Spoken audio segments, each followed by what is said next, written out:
Spit on him and let the buzzards have the rest, Clint Vance sneered, wiping a fleck of blood from his custom Lucchese boots. The golden buckskin lay motionless in the West Texas dirt, ribs heaving in a shallow, ragged rhythm. He ain't worth the lead to put him out of his misery. You throw me, you die slow, Roy Vance chuckled, tossing a shattered riding crop into the sagebrush. Let's ride, brother. The roar of their diesel engine faded down Route 118, leaving only the relentless sun and the smell of copper. The Chihuahuan Desert did not forgive weakness. It was a landscape of serrated limestone, bleached ocotillo, and heat that warped the horizon into a shimmering mirage. Hank Dawson knew this better than most, driving his battered 1998 Ford F-250 down the desolate stretch of State Route 118 near the jagged foothills of the Davis Mountains. Hank was a man composed of the same hard edges as the land. His face was weathered like old saddle leather, his eyes a pale, piercing blue beneath the brim of a sweat-stained 20X Stetson. Hank was hauling an empty Logan Coach horse trailer back to his small, struggling spread, the Copper Creek Ranch. The rhythmic thrum of the 3-liter power-stroke diesel engine was the only sound for miles, until Hank's boot suddenly slammed onto the brake pedal. The heavy rig fishtailed slightly, kicking up a plume of alkali dust as the ABS brakes shuddered in protest. Hank threw the truck into park, leaving the engine idling, and grabbed the Winchester 1894 lever-action rifle from the rack behind his seat. Out here, a dark shape on the side of the road usually meant a wounded coyote or a mule deer, and a merciful man didn't leave a creature to suffer the slow agony of the desert sun. But as Hank stepped out of the air-conditioned cab into the staggering 105-degree heat, his grip on the walnut stock of the rifle loosened. It wasn't a deer. Lying in a ditch choked with thorny mesquite was a horse. Hank closed the distance at a sprint, his worn Justin ropers crunching against the gravel. The closer he got, the more his stomach turned. The animal was a buckskin quarter horse, or at least, it had been a magnificent one. Now, it was a tapestry of horrific abuse. The horse's coat, which should have gleamed like minted gold, was matted with dried mud and dark, coagulated blood. Deep, savage welts crisscrossed the animal's flanks and hindquarters. The undeniable signature of a heavy riding crop, swung with malicious intent. Hank fell to his knees in the dirt, heedless of the sharp rocks biting into his denim jeans. "Easy, partner," Hank murmured, his voice a low, gravelly rasp meant to soothe. "Easy now. I ain't gonna hurt you." The horse didn't move, save for the shallow, erratic rise and fall of its ribcage. Hank reached out a calloused hand, gently laying it against the buckskin's neck. The hide was blistering hot to the touch, severely dehydrated. A thick, dark stream of blood had crusted down the side of the horse's face, originating from a vicious gash just above the left eye. The animal's breathing was a wet, rattling sound that tore at Hank's chest. Hank had seen cruelty in his 50 years. He'd seen men break each other in barrooms in Odessa. And he'd seen the casual brutality of the world. But this was a specific, deliberate kind of evil. Someone had ridden this animal to the point of exhaustion, beaten it mercilessly, and dumped it in the unforgiving scrub to die of thirst and exposure. "Not today," Hank whispered, a cold, hard ember of anger flaring to life in his chest. "You ain't dying in this ditch." Hank sprinted back to the truck. He bypassed the rifle and instead grabbed a heavy canvas bucket, a 5-gallon jug of water, and a thick cotton lead rope. He poured the water, returning to the horse. He didn't offer it to the animal to drink. A horse in this much shock could colic and die if it drank too fast. Instead, Hank soaked a blue bandana and began to gently squeeze the tepid water over the horse's cracked muzzle and dry gums. The water seemed to spark a faint, primal instinct. The buckskin's nostrils flared, drawing in the scent of moisture. One dark, expressive eye rolled back to look at Hank. It was an eye clouded with pain, fear, and a profound, heartbreaking resignation. "I know," Hank said softly, dipping the bandana again and washing the heavy crust of blood from the horse's eye. "They broke you down. But we're getting out of here." Getting a severely injured, 1,200-pound animal into a trailer by a single man was an exercise in near impossibility. Hank backed the F-250 up until the Logan trailer's ramp was mere inches from the ditch. He fetched a heavy-duty nylon halter from the tack room, slipping it over the horse's battered head with agonizing slowness. "Come on, boy," Hank urged, positioning his own shoulder against the horse's massive hindquarters. "You gotta help me out here. Just a little bit. Give me something." For 10 minutes, there was nothing. Hank strained, his muscles burning, sweat pouring down his face, stinging his eyes. He rigged a long lunge line through the front tie ring of the trailer, wrapping it around his waist for leverage. "Heave!" Hank grunted, slowly, miraculously. The survival instinct overrode the trauma. The buckskin let out a low, agonizing groan. Its front hooves scraped against the caliche rock, sparking against the flint. With a violent, uncoordinated lunge that nearly knocked Hank into the sagebrush, the horse scrambled upward. Hank pulled the line taut, keeping the tension, guiding the trembling animal up the rubber-matted ramp. The horse collapsed the moment it reached the shavings inside the trailer, its legs giving out completely. Hank quickly secured the divider, his chest heaving as he stared down at the ruined animal. He locked the trailer door, the metallic clank echoing across the empty highway. Hank didn't know who had done this, but as he climbed back into the driver's seat and put the truck in gear, he made a silent vow. He was going to save this horse, and if he ever found the men who left it here, there wouldn't be a hole in Texas deep enough for them to hide in. The sun was bleeding a deep, bruised purple over the horizon by the time Hank pulled the rig under the weathered wooden archway of Copper Creek Ranch. The ranch was a modest patch of earth, 300 acres of sparse grazing land, a ramshackle barn with peeling red paint, and a small tin-roofed house. It was a lonely place, especially since Hank's wife, Sarah, had succumbed to cancer 3 years prior. Since then, Hank had existed rather than lived, going through the motions of mending fences and tending to a small herd of Corriente cattle. But tonight, the silence of the ranch was shattered by urgency. Hank didn't bother unhooking the trailer. He pulled right up to the barn doors, jumping out and throwing them wide open. The smell of sweet alfalfa hay and old leather greeted him. He immediately dialed his cell phone, pacing in the dust. "Doc Miller," the voice on the other end answered, gruff and tired. "Doc, it's Hank Dawson. I need you out at Copper Creek right now. I've got a buckskin down. Severe trauma, dehydration, lacerations. Looks like he was beaten half to death and left for the buzzards." There was a pause. Doc Miller, who had been treating livestock in Brewster County for 40 years, didn't ask questions. "I'm rolling, Hank. Give me 20 minutes. Keep him quiet. Don't let him drink too much." Getting the horse from the trailer into the heavily bedded foaling stall was a nightmare. The buckskin could barely stand, its muscles tremoring violently. Hank had to practically carry the animal's front end, murmuring constant, steady reassurances. By the time they reached the stall, the horse dropped into the deep pine shavings like a felled oak. Doc Miller arrived in a cloud of dust, his mobile veterinary truck heavily laden with supplies. The old vet, a stoic man with a thick gray mustache, took one look at the horse under the harsh glare of the barn's halogen work lights and cursed softly. "Lord Almighty," Doc Miller breathed, setting down his heavy medical bag.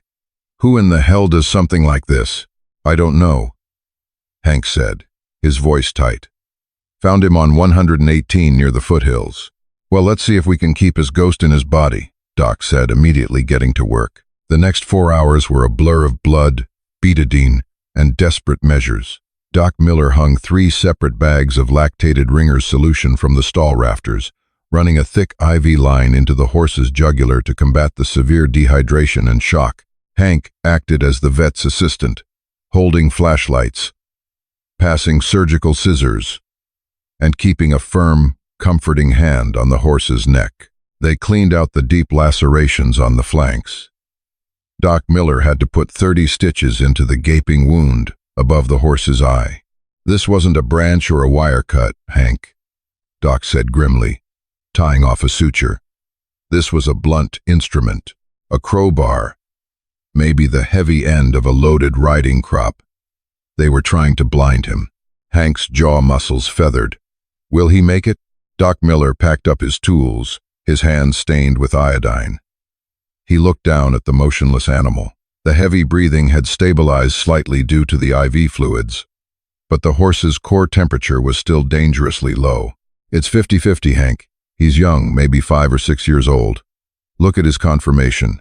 Deep chest, short back, strong croup.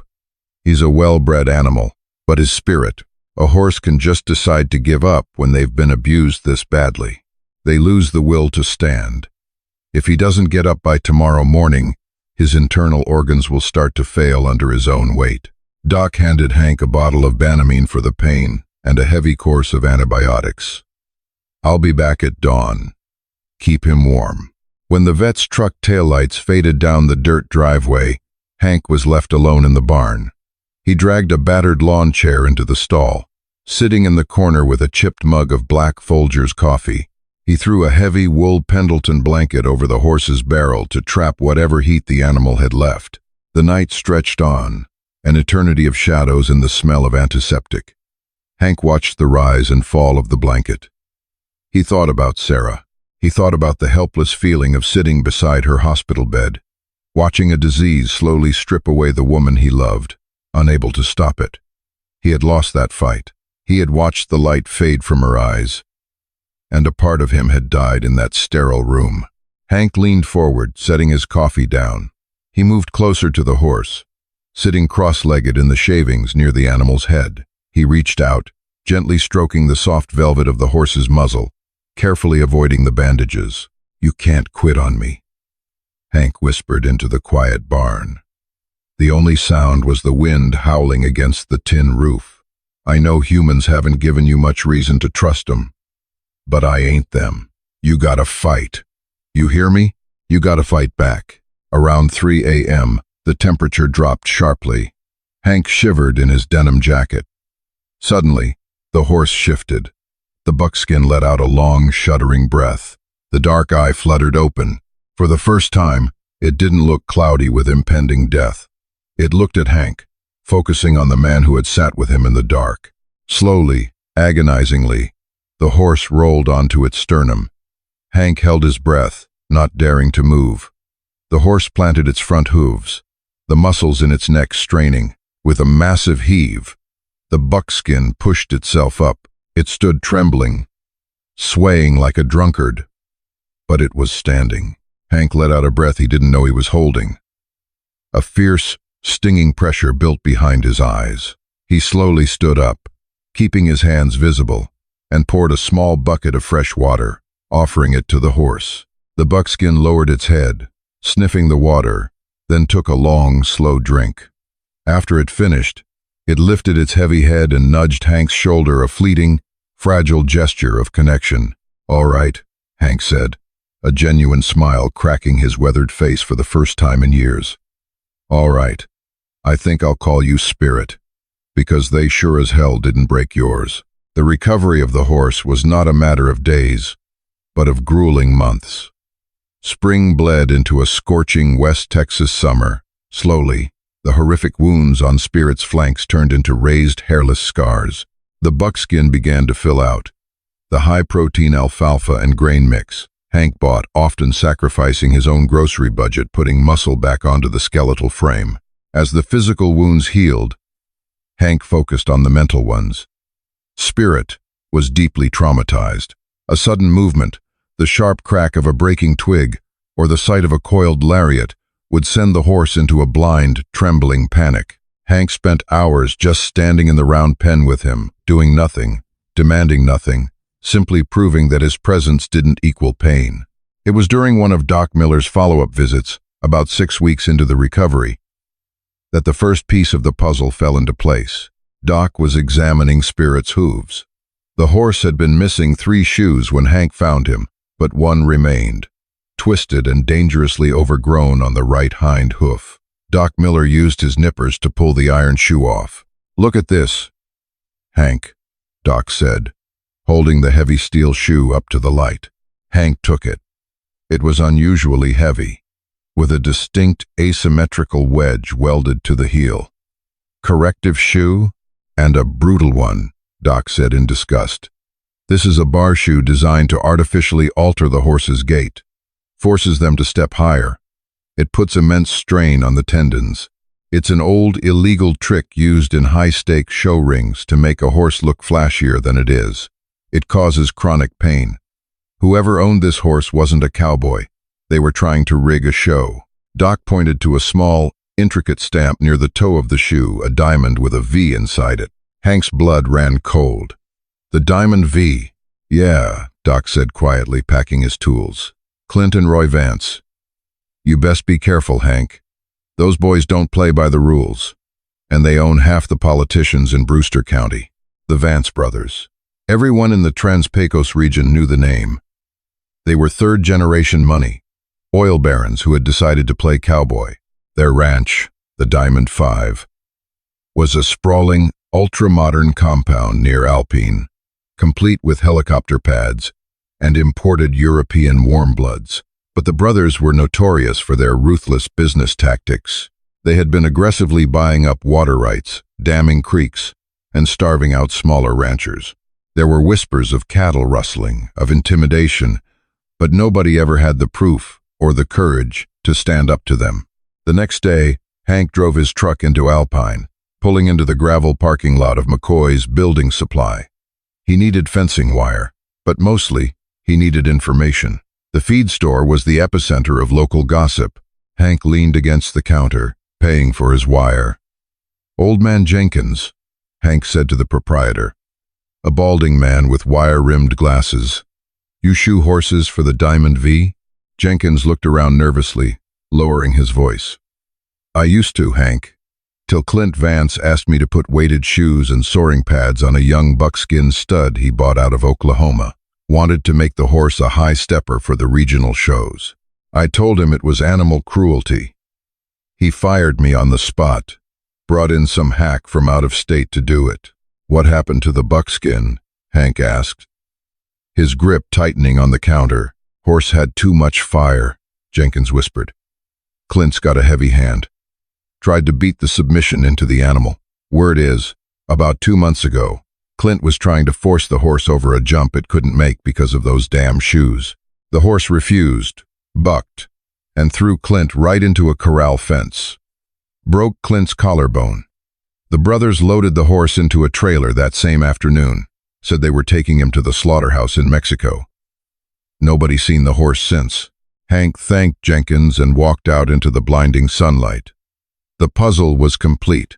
The Vance brothers had tortured a magnificent animal for their own vanity, and when the horse defended itself, they had tried to execute it on the side of a highway.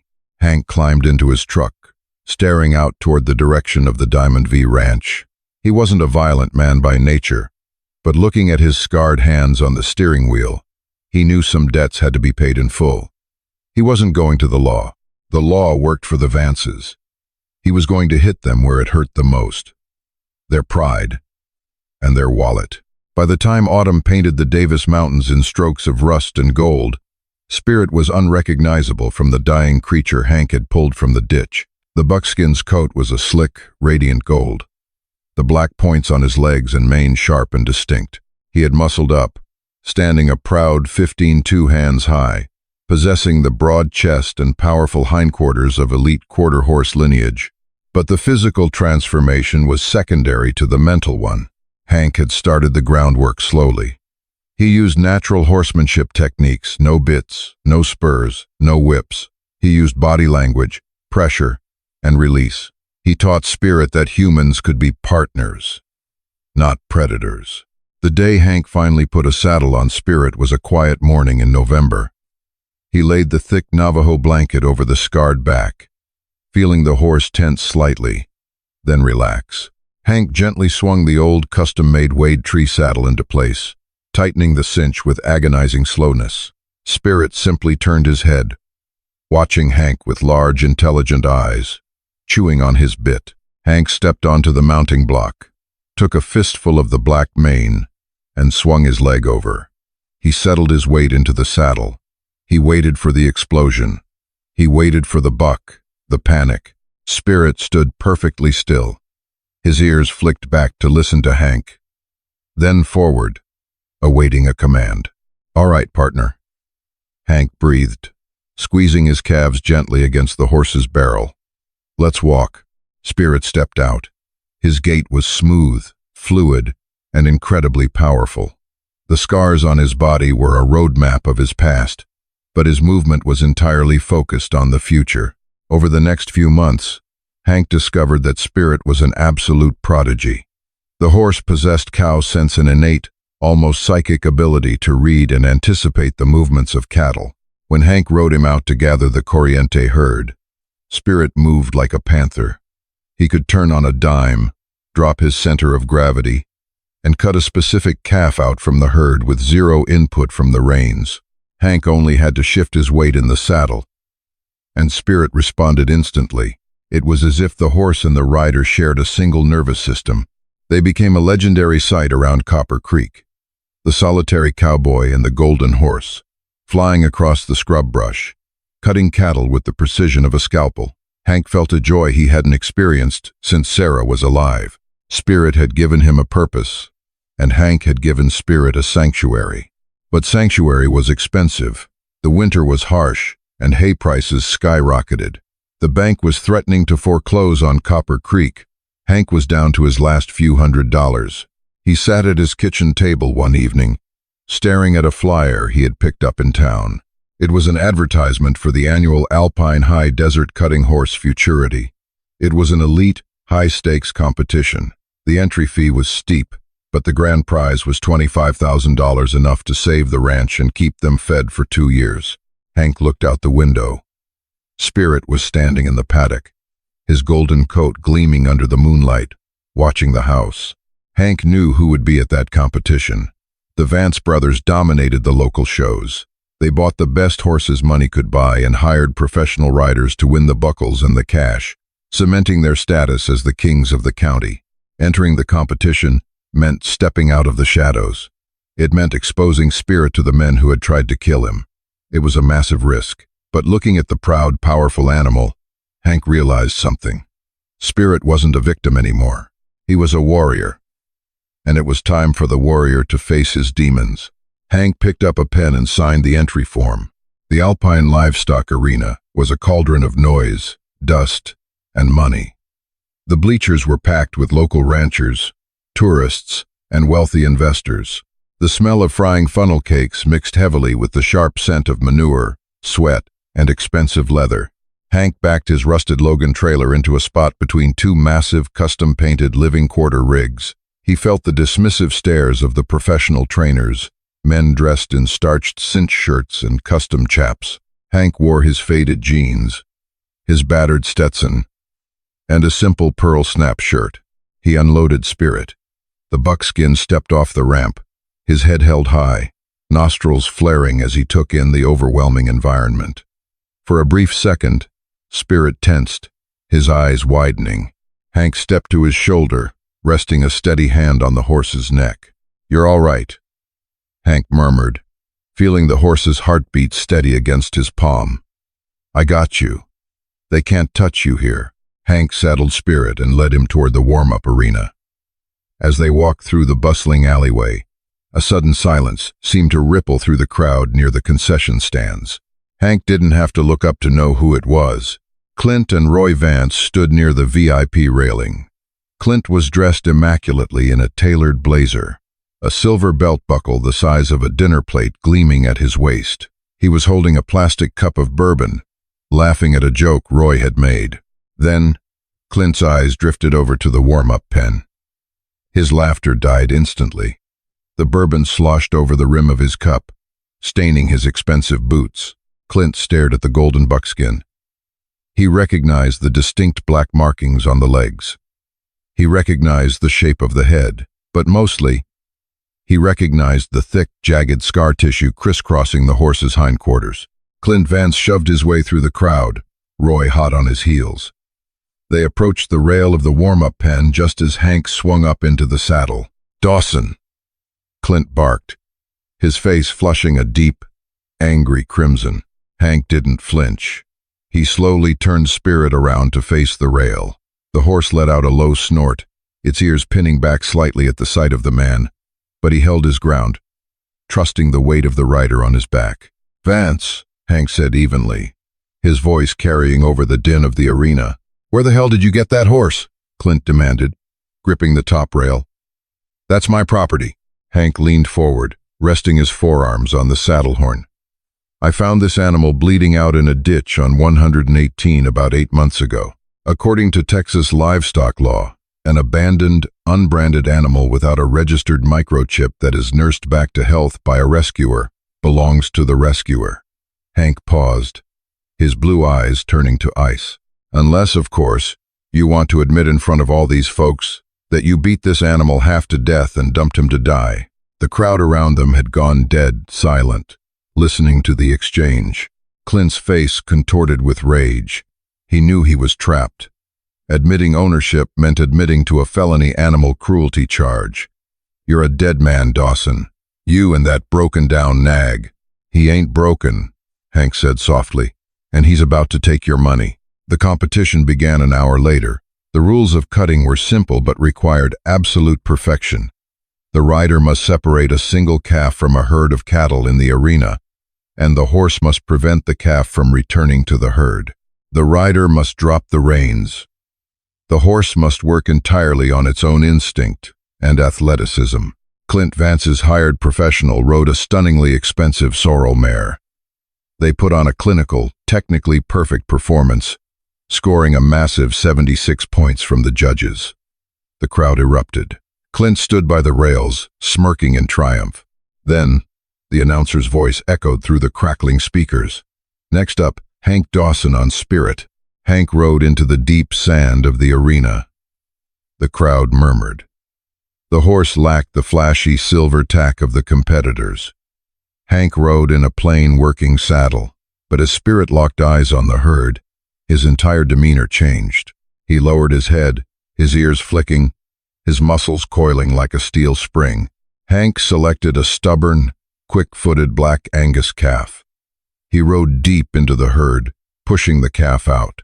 Once it was isolated in the center of the arena, Hank dropped his hand to the horse's neck, giving Spirit complete control. What followed was a display of pure, primal artistry. The calf bolted left. Spirit was already there, dropping his shoulder, digging his hind hooves into the dirt, and mirroring the calf's movement with astonishing speed. The calf spun right. Spirit pivoted on his hind legs, flying across the sand to block the path. The horse's athleticism was terrifying in its intensity. He anticipated every juke, every feint. He didn't just block the calf, he dominated it. The horse was a golden blur of power and intelligence, completely dialed in. The crowd was mesmerized. Even the judges had lowered their pens, watching in awe. For 2.5 minutes, Spirit put on a clinic that defied the limitations of his past injuries. When the buzzer sounded, signaling the end of the run, the arena erupted. It wasn't polite applause. It was a deafening roar. The score flashed on the digital board. 82. The highest score in the history of the Alpine Futurity. Hank picked up the reins, patting Spirit's sweat-slicked neck. The horse pranced proudly, the roar of the crowd washing over them. Hank looked over at the rail. Clint Vance's face was ashen. He had not only been beaten, he had been humiliated by the very creature he had deemed worthless. The prize money, a thick envelope containing $25,000, was in the glove compartment of Hank's truck. It was past midnight. The fairgrounds were quiet, bathed in the sickly yellow glow of sodium lights. Most of the competitors were asleep in their luxury trailers or celebrating at the local saloons. Hank was in the temporary stabling stalls, meticulously brushing down Spirit, wrapping the horse's legs in standing bandages for the ride home tomorrow. The bond between them felt tangible in the cool night air. "You did good, boy," Hank whispered, offering the horse a peppermint. "We're going home. We're safe." But the silence of the barn was violently broken. The heavy wooden door at the end of the aisle kicked open. Clint and Roy Vance stepped into the shadows. They had been drinking heavily. Clint carried a heavy iron tire iron in his right hand. Roy held a coiled lariat. "You think you can embarrass me in my own town, Dawson?" Clint slurred, his eyes wild, stepping down the aisle. "You think you can take what's mine and make me look like a fool?" Hank slowly set down his grooming brush. He didn't have his rifle. He was trapped in the stall. "Go home, Clint. You're drunk. You've lost. Walk away. I ain't losing to a dirt-poor squatter and a glue factory reject." Clint screamed. "Hold him, Roy. I'm gonna break this animal's legs, and then I'm gonna break yours." Roy lunged forward, swinging the lariat, aiming to lasso Hank and drag him out of the stall. Hank ducked, but the rope caught his shoulder, throwing him off balance into the heavy wooden divider. Clint saw his opening. He stepped into the stall, raising the heavy iron tire iron high above his head, aiming directly for Spirit's front knees. He wanted to cripple the horse forever, but Clint Vance had drastically miscalculated. He thought he was dealing with the terrified, broken animal he had beaten a year ago. He wasn't. He was dealing with a horse that had learned its own strength, a horse that now knew it was protected, and more importantly, a horse that was ready to protect its own. As Clint brought the iron down, Spirit didn't flinch away. The buckskin let out a ferocious, ear-splitting squeal of rage. He reared up in the confined space of the stall, a towering silhouette of muscle and fury. Before Clint could swing, Spirit struck out with both front hooves. The iron-shod hooves slammed squarely into Clint's chest with the force of a freight train. There was a sickening crack of shattering ribs. Clint was launched backward, flying completely out of the stall and crashing into the opposite wall of the aisle. He crumpled to the dirt floor, gasping for air, blood bubbling at the corner of his lips. Roy froze in terror, dropping the rope. He looked at his brother, then up at the massive buckskin. Spirit had landed on all fours, his ears pinned flat against his skull, teeth bared, ready to trample the man if he moved an inch. "Don't move, Roy." A new booming voice echoed down the aisle. Hank pulled himself up, clutching his bruised shoulder. Standing in the doorway of the barn, a 12-gauge shotgun leveled at Roy Vance's chest, was Sheriff Tolliver, backed by 2 deputies. Hank had not been naive. Before leaving for the competition, he had taken the heavy custom horseshoe with the Diamond V stamp, along with Doc Miller's official medical report detailing the horrific abuse, directly to Sheriff Tolliver. Furthermore, Hank had tipped the sheriff off to the rumors at the feed store regarding the Vance's illegal water diversions and strong-arm tactics. The sheriff had been building a federal case for months but needed a catalyst. The attempted assault and animal cruelty at a public event was the final nail in the coffin. "Drop the rope, Roy," Sheriff Tolliver ordered. "Deputies, cuff 'em both. Call an ambulance for Clint. Looks like he picked a fight with a real horse this time." The deputies swarmed the brothers. Clint was groaning in agony, unable to stand, his chest crushed. Roy was handcuffed and dragged away, weeping openly. Sheriff Tolliver walked over to Hank, lowering the shotgun. He looked past the cowboy, at the magnificent buckskin, who had instantly calmed down the moment the threat was neutralized. Spirit nudged Hank's shoulder, blowing hot air into his ear. "You all right, Hank?" the sheriff asked. "I'm fine, Sheriff," Hank said, a tired but profound peace settling over him. "We're both fine. The Vance brothers are done," Tolliver said grimly. "Between the assault tonight, the animal cruelty charges we're filing tomorrow based on your vet's report, and the federal boys looking into their land grabs, they'll lose the Diamond V. They'll be spending a long time in a cell in Huntsville." Hank nodded slowly. He looked down at the tire iron lying in the dirt, then up at Spirit. "Karma's a funny thing, Sheriff. Sometimes it takes its sweet time. Sometimes it wears horseshoes." Hank led Spirit out of the barn, into the cool, clean desert night. The stars were brilliant over the Davis Mountains. They walked back to the trailer, not as a broken man and a dying horse, but as 2 survivors who had walked through the fire and forged an unbreakable bond. The ranch was saved. The ghosts were laid to rest, and tomorrow they would ride free. As the morning sun breached the jagged peaks of the Davis Mountains, it painted the Chihuahuan desert in brilliant hues of gold and crimson. Hank Dawson sat tall in the saddle, feeling the immense rhythmic power of spirit beneath him. The scars on the horse's flanks were a testament not to victimization, but to triumphant survival. They had faced the darkest cruelty of men and answered it with unyielding resilience. Healing wasn't about forgetting the past. It was about refusing to let it dictate the future. Spirit snorted, tossing his black mane, eager for the open trail ahead. Hank smiled, a genuine warmth filling the void in his chest. They were home. If this story of grit, redemption, and hard karma hit you right in the heart, please hit that like button. Share this video with your fellow cowboys, horse lovers, and anyone who loves seeing the bad guys get exactly what they deserve. Don't forget to subscribe for more thrilling Western tales and dramatic stories.